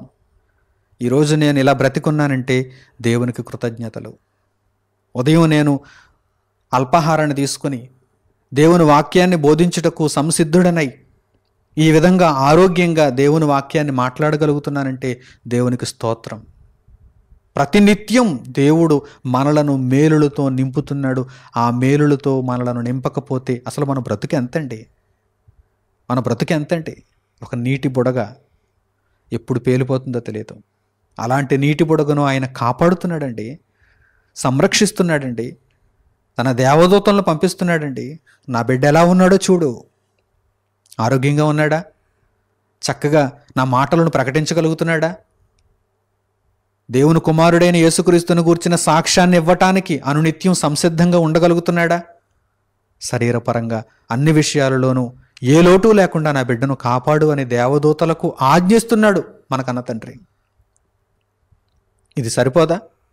ఎన్ని మేలులండి, మన నిమిత్తం ఎన్ని మేలులండి ఆయన అనునిత్యం జరిగిస్తున్నాడు. అందుకే దేవునికి కృతజ్ఞతలు చెల్లించటంలో అసలు విసుకుండకూడదు, అసలు ఏమాత్రం కూడా ఆలోచనే రాకూడదు. ఇక ఏకధాటిగా దేవునికి కృతజ్ఞతలు చెల్లిస్తూ ఉండడమే. మరో మాట లేదు, సందేహం లేదు. నిస్సందేహంగా దేవునికి కృతజ్ఞతాస్తుతులు చెల్లించుకుంటూ వెళ్ళడమే. తండ్రి, నీ చేతిలో నేను ఒక మంచి సాధనంగా ఉపయోగింపబడాలి, నేను ఒక మంచి పాత్రగా నీవు వాడుకోవడానికి నేను నీ చేతిలోనికి వచ్చేయాలి. ఎందుకంటే ఈ జీవితంలో నేను విర్రవేయడానికంటూ ఏదీ లేదు. అనునిత్యం నీ వలన నేను బ్రతుకుతున్నాను, నీ కృపచేత నేను సంరక్షింపబడుతున్నాను, పోషింపబడుతున్నాను, దీవింపబడుతున్నాను, నడిపింపబడుతున్నాను అని చెప్పి దేవునికి ఎల్లప్పుడూ మనము కృతజ్ఞతలు చెల్లిస్తూనే బ్రతకాలి. అయితే సాక్ష్యం విషయంకి వచ్చేసరికి ప్రభువైన యేసుక్రీస్తు ద్వారా మనము నిత్య జీవమును పొందబోచున్నాం అనేది గొప్ప సాక్ష్యం. క్రీస్తును గూర్చిన సాక్ష్యాన్ని మనము లోకములో అనునిత్యం ప్రకటిస్తూ ఉండాలి. ఆ విషయాన్ని దేవుడు అనేక పర్యాయములు వ్రాయించాడు. పౌలు గారు సాక్ష్యం చెబుతున్నారు. మోషే ధర్మశాస్త్రము నుండి, ప్రవక్తల గ్రంథాలలో నుండి విషయాలను తీసుకుని వచ్చి యేసును గూర్చి సాక్ష్యమిస్తూ, దేవుని రాజ్యాన్ని గూర్చి సాక్ష్యమిస్తూ వారిని ఒప్పిస్తున్నారు. చూడండి, వారిని ఒప్పిస్తున్నారు. మీరు యేసుక్రీస్తు ప్రభువును ఒప్పుకుంటే, విశ్వసిస్తే ఇదిగో నిత్య జీవానికి అర్హులవుతారని ఆయన అనేకమైనటువంటి దినములు ఈ విధముగా సాక్ష్యాన్ని ఇస్తూ క్రీస్తులో జీవించారు. క్రీస్తును ఎరిగినప్పటి నుండి కూడా ఆయన యొక్క బ్రతుకు విధానం ఇలాగే ఉంది. ఆయన తన దేహాన్ని విడిచిపెట్టేంత వరకు కూడా క్రీస్తును గూర్చిన సాక్ష్యాన్ని ఇస్తూనే ఆయన బ్రతికారు.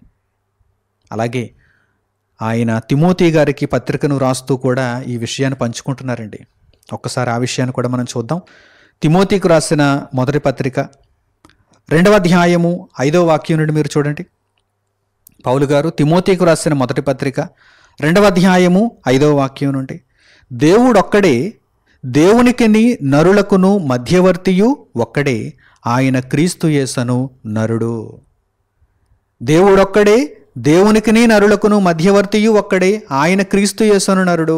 యేసుక్రీస్తు ప్రభువును గూర్చి ఇక్కడ పౌలు గారు మాట్లాడుతున్నారు. యేసుక్రీస్తు ప్రభువు దేవుని కుమారుడు. ఆ తర్వాత చూడండి, ఈయన అనగా యేసుక్రీస్తు ప్రభువు ఆ మధ్యవర్తి దేవుని కుమారుడు అందరి కొరకు విమోచన క్రయధనముగా తన్ను తానే సమర్పించుకొనెను. దీనిని గూర్చిన సాక్ష్యము యుక్త కాలముల యందు ఇయ్యబడును. యుక్త కాలములు అంటే సరైన కాలములు. సరిగ్గా ఒక వ్యక్తికి ఈ సాక్ష్యాన్ని ఎప్పుడు చెబితే ఆ వ్యక్తి యేసుక్రీస్తు ప్రభువుని అంగీకరిస్తాడో ఆ సమయం ముందు మనం అదే సాక్ష్యాన్ని చెప్పాలి. ప్రభువును గూర్చిన సాక్ష్యాన్ని చెప్పాలి. ఇదిగో దేవుని కుమారుడైన యేసుక్రీస్తు నీ ఆత్మను రక్షిస్తాడు అనే సాక్ష్యాన్ని యుక్త కాలముల యందు, సరైన కాలముల యందు మనము లోకములో అనేక మందికి చెప్పాలి, ప్రకటించాలి. ఈ సాక్ష్యం ఇచ్చుటకై నేను ప్రకటించువాడనుగాను అపోస్తలుడనుగాను విశ్వాస సత్యముల విషయములో అన్యజనులకు బోధకుడనుగాను నియమింపబడితిని. నేను సత్యమే చెప్పుచున్నాను, అబద్ధమాడుటలేదు. పౌలు గారు ఇదే సాక్ష్యాన్ని కలిగి ఉన్నారు. ఈ సాక్ష్యం ఇచ్చుటకై నేను ప్రకటించువాడను, అపోస్తలుడను, విశ్వాస సత్య విషయములలో అన్యజనులకు బోధకుడను. నేను సత్యమే మాట్లాడుతున్నాను, అబద్ధం ఆడటం లేదంటున్నారు పౌలు గారు. కనుక పౌలు గారు జీవితకాలం అంతా కూడా యేసుక్రీస్తు ప్రభువును లోకరక్షకుడని, నిత్యజీవ ప్రదాతని ప్రకటించడానికి, సాక్ష్యం చెప్పటానికి మాత్రమే ఆయన ఉపక్రమించారు. కనుక మనము కూడా అదే మార్గంలో నడుచుకోవాలి. ఇప్పటి వరకు ఒకవేళ తెలియక తప్పు చేశారేమో, ఈ విషయాలను గ్రహించిన తర్వాత మీ తప్పును విసర్జించండి. ఇక మీదట నేను సాక్ష్యం చెప్పాలి అంటే, నన్ను సాక్ష్యం చెప్పమని ఎవరైనా నిలబెడితే యేసుక్రీస్తు ప్రభు యొక్క రక్షణను మాత్రమే నేను ప్రకటిస్తాను. దేవుని వాక్యమును సాక్ష్యముగా నేను వివరిస్తాను అని ఒక మంచి నిర్ణయం తీసుకోండి. మీ నోట ఇక నుండి సాక్ష్యముగా యేసుక్రీస్తు ప్రభువును గూర్చిన దేవుని వాక్యం మాత్రమే రావాలి. అంతకు మించినది దుష్టుని నుండి పుట్టినదే. అలాగే తిమోతికి రాసినటువంటి 2వ పత్రికలో పౌలు గారు, ఇదిగో నీవు కూడా నా వలె యేసుక్రీస్తు ప్రభువును గూర్చిన సాక్ష్యాన్ని చెప్పు అని తెలియజేస్తున్నారు. పౌలు గారు ఒక్కరే కాదు, మనం అందరం కూడా అదే మార్గంలో వెళ్ళాలని పౌలు గారు కోరుకుంటున్నారు. దేవుని యొక్క కోరిక అదే, క్రీస్తు కోరిక అదే. తిమోతి గారికి కూడా పౌలు గారు ఏం చెబుతున్నారు చూడండి, ఇదిగో నేను ఎలాగైతే క్రీస్తును గూర్చిన సాక్షిగా ఉన్నానో నీవు కూడా అదే విధంగా క్రీస్తును గూర్చిన సాక్షిగా ఉండు అని తెలియజేస్తున్నారు. పౌలు గారు తిమోతికి రాసిన 2వ పత్రిక 1వ అధ్యాయము 8వ వాక్యాన్ని చూడండి. పౌలు గారు తిమోతికి రాసిన 2వ పత్రిక 1వ అధ్యాయము 8వ వాక్యం, కాబట్టి నీవు మన ప్రభువు విషయమైన సాక్ష్యమును గూర్చి అయినను ఆయన ఖైదీనైన నన్ను గూర్చి అయినను సిగ్గుపడక దేవుని శక్తిని బట్టి సువార్త నిమిత్తమైన శ్రమానుభవములో పాలివాడవై యుండుము. నీవును అంటున్నారు చూడండి, నీవును ప్రభువు విషయమైన సాక్ష్యమును గూర్చి, ప్రభువు విషయమైన సాక్ష్యం అంతే తప్ప నీ జీవిత కాలంలో ఏవేవో మేలులు జరిగాయని చెప్పి నువ్వు సాక్ష్యం చెప్పుకోవడం కాదు. ప్రభువు విషయమైనటువంటి సాక్ష్యాన్ని గూర్చి నీవు సిగ్గుపడకూడదు. చక్కగా ధైర్యంగా నీవు బోధించాలి.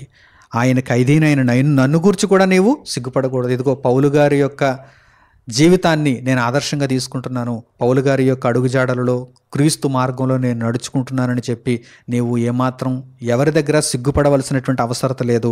దేవుని శక్తిని బట్టి సువార్త నిమిత్తమైన శ్రమానుభవములో నీవు పాలివాడవై ఉండాలి. అంటే ఈ సాక్ష్యం చెప్పటంలో నీవు కూడా పాలివాడవై ఉండాలి అని పౌలు గారు తిమోతితో మాట్లాడారు. ఈరోజు మనం ఈ వాక్యాన్ని చదువుతున్నాం కనుక మనతో కూడా మాట్లాడుతున్నారు. మనం కూడా పౌలు గారు చెప్పినట్టుగా, అపోస్తలులు ప్రకటించినట్టుగా యేసుక్రీస్తు ప్రభువు విషయమైనటువంటి సాక్ష్యములో పాలివారుగా ఉండాలి. అలాగే పౌలు గారు దెస్సలోనికైలకు రాసినటువంటి 2వ పత్రిక 1వ అధ్యాయము 9వ వాక్యం నుండి మీరు చూడగలిగితే పౌలు గారు యేసుక్రీస్తును గూర్చినటువంటి సాక్ష్యాన్ని చెప్పినప్పుడు అంగీకరించినట్టుగా, ఆ సాక్ష్యాన్ని విన్నవారు అంగీకరించినట్టుగా అక్కడ మనకు కనిపిస్తుంది. చూడండి, పౌలు గారు తెస్సలోనికీయులకు రాసిన 2వ పత్రిక 1వ అధ్యాయము 9వ వాక్యం నుండి, ఆ దినమున తన పరిశుద్ధుల యందు మహిమపరచబడుటకును విశ్వసించిన వారందరి యందు ప్రశంసింపబడుటకును ప్రభువు వచ్చినప్పుడు అట్టివారు ఆయన సముఖము నుండి ఆయన ప్రభావమందలి మహిమ నుండి పారదోలబడి నిత్య నాశనమును దండన పొందుదురు. ఎలయనగా మేము మీకిచ్చిన సాక్ష్యము మీరు నమ్మితిరి. మేము మీకు ఇచ్చిన సాక్ష్యమును మీరు నమ్మితిరి. నమ్మిన వారు నిత్య జీవానికి అంగీకరింపబడతారు, నమ్మని వారు ప్రతిదండనకు తరలింపబడతారు. ఈ సాక్ష్యం ఎంత గొప్పదో తెలుసా? నమ్మిన వారిని నిత్య జీవానికి నడిపిస్తుంది, నమ్మని వారిని నిత్య నరకాగ్నికి తరలిస్తుంది. అంత గొప్ప సాక్ష్యం ఇది. ఏ సాక్ష్యం? యేసుక్రీస్తు ప్రభువులో ఉన్న నిత్య జీవానికి సంబంధించిన సాక్ష్యం. అంతే తప్ప మీరు టీవీ కొనుక్కున్నారు, వీడియో ప్లేయర్ కొనుక్కున్నారు, లేకపోతే ఇంటికి పెయింట్ వేయించుకున్నారు, లేకపోతే గచ్చు చేయించుకున్నారు, టైల్స్ వేయించుకున్నారు, లేకపోతే పెళ్లి చేశారు, పిల్లలు పుట్టారు, వీటిని గురించినటువంటి సాక్ష్యాలు చెప్పుకుని మీరు ముగించారనుకోండి, ఈ సాక్ష్యం అంత ప్రభావవంతమైంది కాదు. ఈ సాక్ష్యాన్ని నమ్మిన వారు నిత్య జీవానికి వెళతారని చెప్పడానికి వీలు లేదు. కానీ ప్రభువైన యేసుక్రీస్తును గూర్చిన సువార్త విషయమైనటువంటి సాక్ష్యాన్ని వాక్య సంబంధమైనదిగా మనము ప్రకటించినప్పుడు నమ్మిన వారు ఎక్కడికి వెళ్తారండి? నిత్య జీవానికి వెళతారు. అంగీకరించిన వారు నిత్య జీవానికి వారసులు అవుతారు. ఎంత గొప్ప విషయం ఏంటి! ఒకవేళ అంగీకరించకపోతే, నమ్మకపోతే నిత్య నరకాగ్నికి తరలింపబడతారు, నిత్య దండనకు వారు వెళ్ళిపోతారు. కనుక శక్తివంతమైన, ప్రభావవంతమైన, నమ్మితే ఒకరిని పరలోకానికి చేర్చగలిగిన గొప్ప క్రీస్తు సాక్ష్యాన్నే మీరు కలిగి ఉండాలి, దానినే మీరు ప్రకటించాలి. చాలామంది అంగీకరించరండి, ఎందుకంటే ఇది క్రీస్తు సాక్ష్యం కదా. నిజంగా మీరు లోకంలో అనేక మంది సాక్ష్యానికి అర్థం తెలియక చిన్ని చిన్ని సందర్భాలను సాక్ష్యాలుగా పేర్కొంటున్నారు చూసారు. అటువంటి సాక్ష్యాలు చెప్పారనుకోండి, అందరూ అంగీకరిస్తారు. నేను ప్రభువుని నమ్ముకున్నానండి, వివాహం అయిపోయింది, ప్రభువుని నమ్ముకున్నానండి, ఉద్యోగం వచ్చేసింది, ప్రభువుని నమ్ముకున్నానండి, ప్రమోషన్ వచ్చేసింది, ఇలాంటి సాక్ష్యాలు మీరు చెప్పారనుకోండి, అందరూ నమ్ముతారు, అందరూ చప్పట్లు కొడతారు, వెళ్ళిపోతారు. ఆ సాక్ష్యం వలన, అంటే అది సాక్ష్యం కాదు, కానీ మీరు చెప్పుకున్నటువంటి ఆ మాటల వలన ఏ ఉపయోగం ఉండదు. కానీ మీరు ఎప్పుడైతే క్రీస్తును గూర్చిన అసలైనటువంటి గొప్ప సాక్ష్యాన్ని, నిత్య జీవార్థమైనటువంటి సాక్ష్యాన్ని, దేవుడు చెప్పమన్న సాక్ష్యాన్ని, వాక్యంలో ఉన్న సాక్ష్యాన్ని చెప్పారో, అనేకులైతే అంగీకరించరు, నిరాకరిస్తారు. ఎందుకంటే ఇది దేవునికి సంబంధించినది కదా, ఇది వారి ఆత్మలకు సంబంధించినది కదా. అపవాది అయిన వాడు దానిని ఒప్పుకొనివ్వడు. ఆ విషయం కూడా పరిశుద్ధ గ్రంథంలో తెలియచేయబడింది. చూడండి, అపోస్తలుల కార్యములు 22వ అధ్యాయము, అపోస్తలుల కార్యములు 22వ అధ్యాయము 18వ వాక్యాన్ని చూడండి. అపోస్తలుల కార్యములు 22వ అధ్యాయము 18వ వాక్యం. అప్పుడాయన, నీవు త్వరపడి యెరూషలేము విడిచి శీఘ్రముగా వెళ్ళుము, నన్ను గూర్చి నీవిచ్చు సాక్ష్యము వారు అంగీకరింపరని నాతో చెప్పెను. ప్రభువు ఏమంటున్నారు చూడండి, నన్ను గూర్చి నీవిచ్చినటువంటి సాక్ష్యాన్ని వారు అంగీకరించరు. అలా కాకుండా నీవు లోకంలో ఏవో చిన్న చిన్న మేలులను గురించి సాక్ష్యం చెప్పావు అనుకో, కథలు కథలుగా వారు అలా వింటూనే ఉంటారు, ఎన్ని గంటలైనా సరే. ఏమంటే సాక్ష్యాలు ఈ విధంగా చెబుతున్నప్పుడు అండి, లోక సంబంధమైనవి చెబుతున్నప్పుడు విసుగురాదండి. ఎందుకంటే కుటుంబాలను గురించి తెలుసుకోవచ్చు కదా, వారికి ఏం జరిగిందో మేలులను గురించి తెలుసుకోవచ్చు కదా, అది చాలా ఆనందకరంగా ఉంటుంది వింటున్న వారికి. అందుకే విసుగుపోరు. దేవుని వాక్యాన్ని గురించి చెబుతున్నప్పుడు విసుగుపోతారు. అయ్యగారు ప్రారంభించేశారు వాక్యం, ఇంతసేపు అయిపోయింది, ఇంకా ముగించలేదు, విసుగొచ్చేసింది. ఎందుకంటే నిత్య జీవానికి సంబంధించింది కదా. లేఖనాలను ఆధారాలుగా తీసి చూపిస్తున్నప్పుడు వారికి విసుగొచ్చేస్తుందండి. కానీ లోక సంబంధమైనటువంటి పెట్టకథలని చెప్పినప్పుడు మాత్రం సమయమే తెలియదు, అప్పుడే ముగించేస్తారా. చూడండి, ప్రభు అంటున్నారు, నీవు నన్ను గూర్చి సాక్ష్యం చెప్పావు గనక వారు అంగీకరించరు. మరి ఏవి అంగీకరిస్తారు ప్రభువా? లోక సంబంధమైనటువంటి కాకమ్మ కథలైతే వారు అంగీకరిస్తారు. అవి వారిని నిత్య జీవానికి చేర్చవు. నిత్య జీవానికి చేర్చే మాటలు నన్ను గూర్చిన సాక్ష్యంలో ఉంటాయి, అంటే ప్రభువును గూర్చిన సాక్ష్యంలో ఉంటాయి, దేవుని కుమారుడైన యేసుక్రీస్తు ప్రభువును గూర్చిన సాక్ష్యంలో ఉంటాయి. ఈ సాక్ష్యాన్ని కొందరే అంగీకరిస్తారు, అనేకులు అంగీకరించరు. కనుక అనేకులు అంగీకరించకపోయినా కొందరైనా అంగీకరిస్తే నిత్య జీవానికి వారిని చేర్చే యేసుక్రీస్తు ప్రభువు సాక్ష్యాన్ని మాత్రమే మనము కలిగి ఉండాలి, మనము ప్రకటించాలి, మనము ఈ సాక్ష్యమునకే సాక్షులుగా జీవించాలి. పరిశుద్ధాత్మ కూడా దేవుని కుమారుడైన యేసుక్రీస్తు ప్రభువు నిత్య జీవమును ప్రసాదిస్తాడని ఈ విషయాన్ని సాక్ష్యముగా చెప్పడానికే పంపబడ్డారండి. ఈ విషయం కూడా చాలామందికి తెలియదు. మరలా పైకి ఏమంటారు? మాది పరిశుద్ధాత్మ సంఘం అంటారు. పరిశుద్ధాత్మ చేత మేము నడిపింపబడుతున్నాం అంటారు. కానీ యేసుక్రీస్తు ప్రభువులో ఉన్న నిత్య జీవానికి సంబంధించిన సాక్ష్యం చెప్పలేనప్పుడు వారు పరిశుద్ధాత్మతో నడిపింపబడుతున్నారా? ఒక్కసారి ఈ వాక్య భాగాన్ని కూడా చూచి అప్పుడు మీరు ఒక నిర్ధారణకు రావాలని నేను కోరుకుంటున్నాను. యోహాను సువార్త 15వ అధ్యాయము 26వ వాక్యం నుండి మీరు చూడండి. పరిశుద్ధాత్మ ఎవరి యందు ఉంటే వారు ఏ సాక్ష్యాన్ని ఇస్తారో, పరిశుద్ధాత్మ దేనికి సాక్ష్యముగా ఉంటున్నారో ఇక్కడ వ్రాయబడింది. యోహాను సువార్త 15వ అధ్యాయము 26వ వాక్యం నుండి, తండ్రి యొద్ద నుండి మీ యొద్దకు నేను పంపబోవు ఆదరణకర్త అనగా తండ్రి యొద్ద నుండి బయలుదేరు సత్యస్వరూపి అయిన ఆత్మ వచ్చినప్పుడు ఆయన నన్ను గూర్చి సాక్ష్యమిచ్చును. పరలోకమందున్న కన్నతండ్రి అయిన దేవుడు మన యొద్దకు పంపిన పరిశుద్ధాత్మను మనము పొందినప్పుడు ఆయన దేనిని గూర్చి సాక్ష్యం ఇస్తారు? ఏ విషయాన్ని గూర్చి ఆయన సాక్ష్యం ఇస్తారు? యేసుక్రీస్తు ప్రభువును గూర్చి, ప్రభువులో ఉన్న నిత్య జీవమును గూర్చి ఆయన సాక్ష్యం ఇస్తారు. అందుచేతనే వ్రాయబడింది చూడండి, ఆయన నన్ను గూర్చి సాక్ష్యం ఇచ్చును అని యేసుక్రీస్తు ప్రభు వారు ఇక్కడ మాట్లాడుతున్నారు. పరిశుద్ధాత్ముడు నన్ను గూర్చి సాక్ష్యం ఇచ్చును. తర్వాత, మీరు మొదట నుండి నా యొద్ద ఉన్నవారు గనుక మీరును సాక్ష్యం ఇద్దరు. ఆయన తన శిష్యులతో మాట్లాడుతున్నారు. మీరు కూడా నన్ను గురించి సాక్ష్యం ఇస్తారు, పరిశుద్ధాత్ముడు కూడా నన్ను గురించి సాక్ష్యం ఇస్తారు అని యేసుక్రీస్తు ప్రభు వారు ఇక్కడ స్పష్టంగా తెలియజేశారండి. మరి ఇప్పుడు అనేక మంది క్రీస్తును వెంబడిస్తున్నామని చెప్పుకుంటున్నారు, సంఘంలో ఉన్నామని చెప్పుకుంటున్నారు, దేవుని ఆత్మచేత నడిపింపబడుతున్నామని చెప్పుకుంటున్నారు. మరి ప్రభువును గురించి సాక్ష్యాన్ని ఎందుకు కలిగలేరు? లోకంలో ఉన్నటువంటి కాకమ్మ కథలన్నీ చెప్పడానికి మాత్రం నోరు తెరుస్తారు. దేవుని వాక్యములు ఒక్క మాటనైనా సరే చెప్పటానికి వీరికి జ్ఞానం ఉండదు, జ్ఞాపక శక్తి ఉండదు. లోకంలో కథలన్నీ చెప్పమంటే, లోకంలో వారికి కలిగినటువంటి మేలులన్నీ చెప్పమంటే ఎక్కడ లేని ధైర్యం వచ్చేస్తుంది, నిలబడిపోతారు, చెప్పేస్తారు. బైబిల్ ఇచ్చి దేవుని వాక్యంలో రెఫరెన్సులు చూపిస్తూ మోషే ధర్మశాస్త్రము నుండి, ప్రవక్తల గ్రంథాలలో నుండి, సువార్తలలో నుండి, కీర్తనలలో నుండి, ప్రకటన గ్రంథం వరకు మీరు ఈ విషయాలను ఉచ్చరిస్తూ వీటిలో ఉన్నటువంటి మేలైన సంగతులను ఒక సందేశం రూపంలో ఇక్కడ ఉన్నటువంటి ప్రజలందరికీ తెలియజేయండి అంటే, అయ్యగారు నాకు రాదండి వాక్యం అని వెళ్ళిపోతారు. మరి సాక్ష్యంగా వారికి కలిగినటువంటి మేలులు చెప్పమంటే చెప్పేస్తారు. అవి సాక్ష్యాలా? చూసారా, అపవాది ఈరోజు ఎందులో అందరినీ ట్రైనింగ్ అయ్యేలా చేసింది? లోకంలో వారికి కలుగుతున్నటువంటి మేలులను చెప్పుకునే విషయంలో వీరిని అందరినీ కూడా ట్రైనింగ్ అయ్యేలా చేసింది. దేవుని వాక్యంలో మాత్రం వీరు ట్రైనింగ్ అవ్వలేకపోయారు. ఎన్నో బోధలు వింటారు, కానీ కూర్చోబెట్టి ఒకరికి వాక్యం చెప్పలేరు. అది ఈరోజు నామకార్థ విశ్వాసుల దౌర్భాగ్యపు పరిస్థితి. కనుక వీటన్నిటికీ కూడా ఏకైక సమాధానం ఈ సాక్ష్యం అనేటువంటి పాఠం. అసలైన సాక్ష్యము, నిజమైన సాక్షి. అపోస్తలుల సాక్ష్యము మీకు అర్థమైతే, వారు క్రీస్తును అంగీకరించినప్పటి నుండి ఏ విధముగా యేసుక్రీస్తు ప్రభువును గూర్చిన సువార్త విషయమైనటువంటి దేవుని రాజ్యానికి సంబంధించినటువంటి సాక్ష్యాన్ని ప్రకటించారో ఆ విషయము గనక మీకు అర్థమైతే, మీరు కూడా అదే మాదిరిగా యేసుక్రీస్తు ప్రభువును గూర్చిన సాక్ష్యాన్ని ప్రకటిస్తారు, నిత్య జీవానికి అనేక మందిని చేరుస్తారు.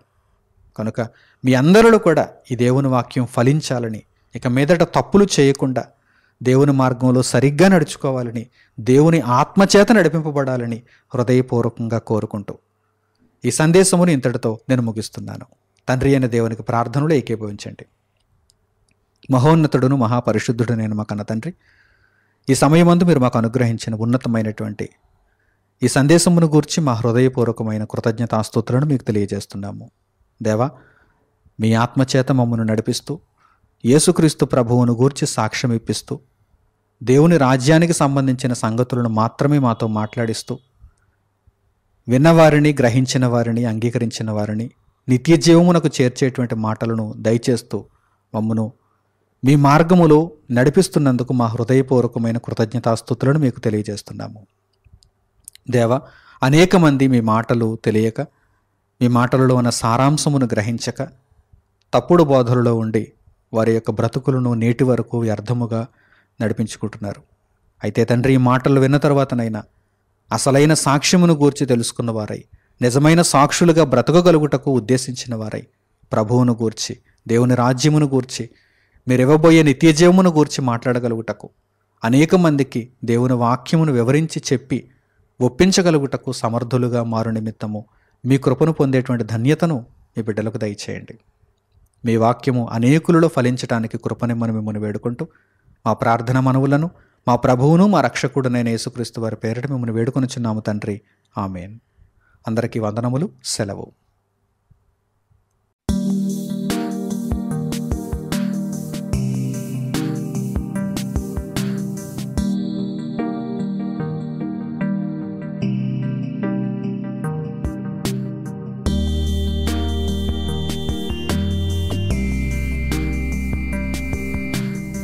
సహోదరులు మణికుమార్ గారు ప్రసంగించిన ఎన్నో ఆత్మ సంబంధమైన సంగతులను ఉచితముగా వీక్షించుటకు మా యూట్యూబ్ ఛానల్స్ ను తప్పక దర్శించండి.